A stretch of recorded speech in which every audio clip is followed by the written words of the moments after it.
Okay, thank you for clicking on once again. Um, this is Inside Boxing. I'm your host, Chief. Today is Sunday, June 4th, 2017. Last night we had Stevenson versus Fonfara 2. I predicted Stevenson by knockout around the eighth round. He got him out of there in two. Um, Fortunately, I was going for Fonfara, but unfortunately, when you have knockout losses like that, sometimes it's hard to bounce back from them.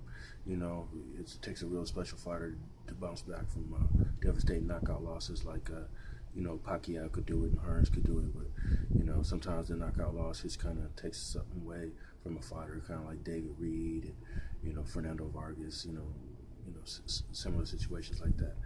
But today's episode here, I want to talk about same-day weigh-ins and weight cutting as it pertains to same-day weigh-ins. I think we should bring them back. I'm an old school head like that. Um, I'll be 45 in October, but I'm somewhat of a historian as being as being an analyst.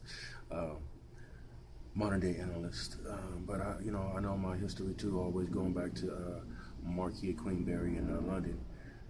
So I'm gonna give you guys a couple of references.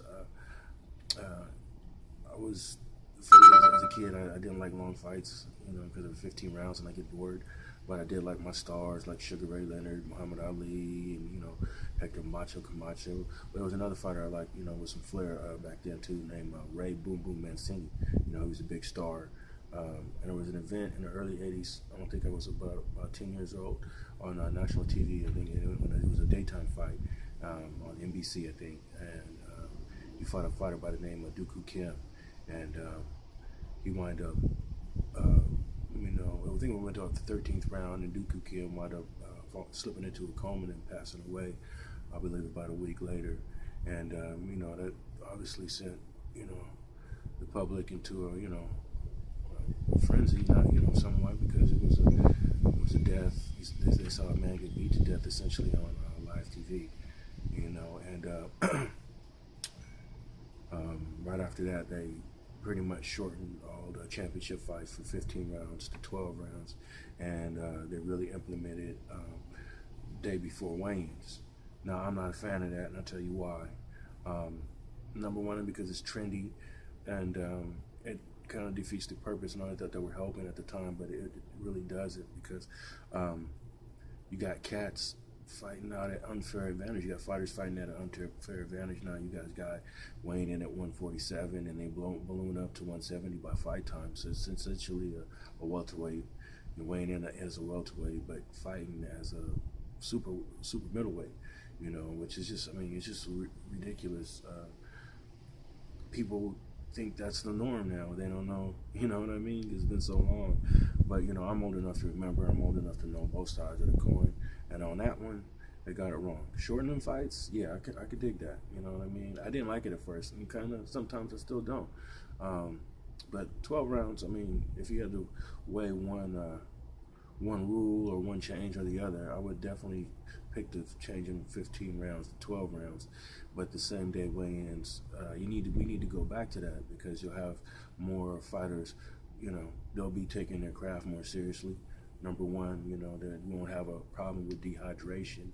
Anytime you go in to do battle, in a fight where you fight, half an hour, 45 minutes, it's 15 minutes.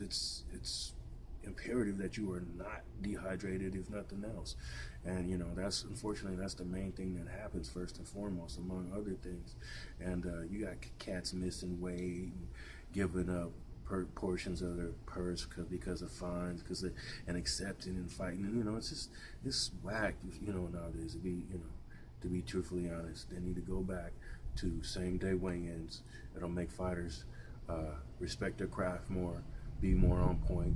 You'll see a lot less fighters missing weight. You didn't hear about that in the 50s and the 60s. You never heard of Hurricane Carter missing weight, or Joey D'Argello missing weight, or Sugar Ray Robinson missing weight, Floyd Patterson missing weight. He's a heavyweight, but you don't have to make weight.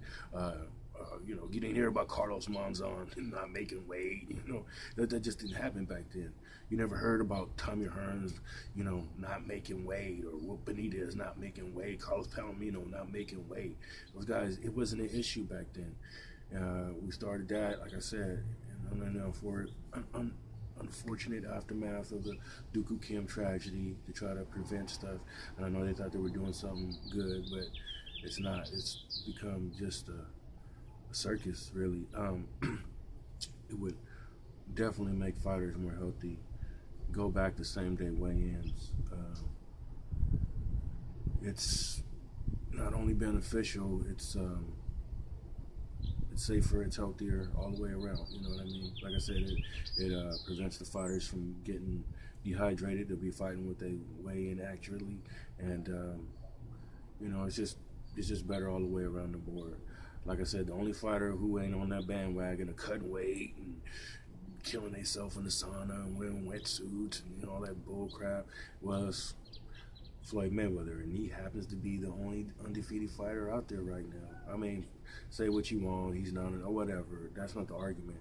The argument is that this is the only guy doing it old school, fighting at the way he walks around at. The guy walks around at no more than 150 pounds.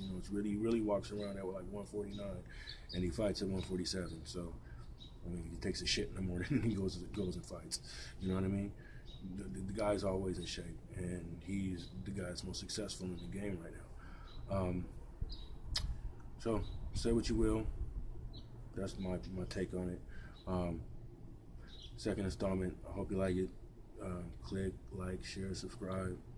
Like I said, we only gonna get bigger and better. I made a mistake on my previous episode.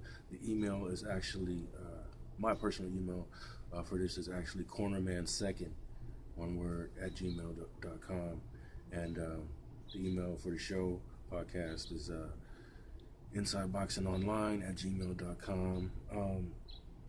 Check us out on Instagram @insideboxing. Got some cool little pics up there with me and some fighters from the area that I know, from the Bay Area. We out here. Let's see, and on YouTube too. And I started a Facebook page, but I'm not really sure how to get to it yet. I'm still kind of trying to make sure I got that on tag as well, getting some some visuals up there, all that good stuff. So please click, like, share, subscribe, tune into the next one, and like I said, knock 'em out the box. Peace.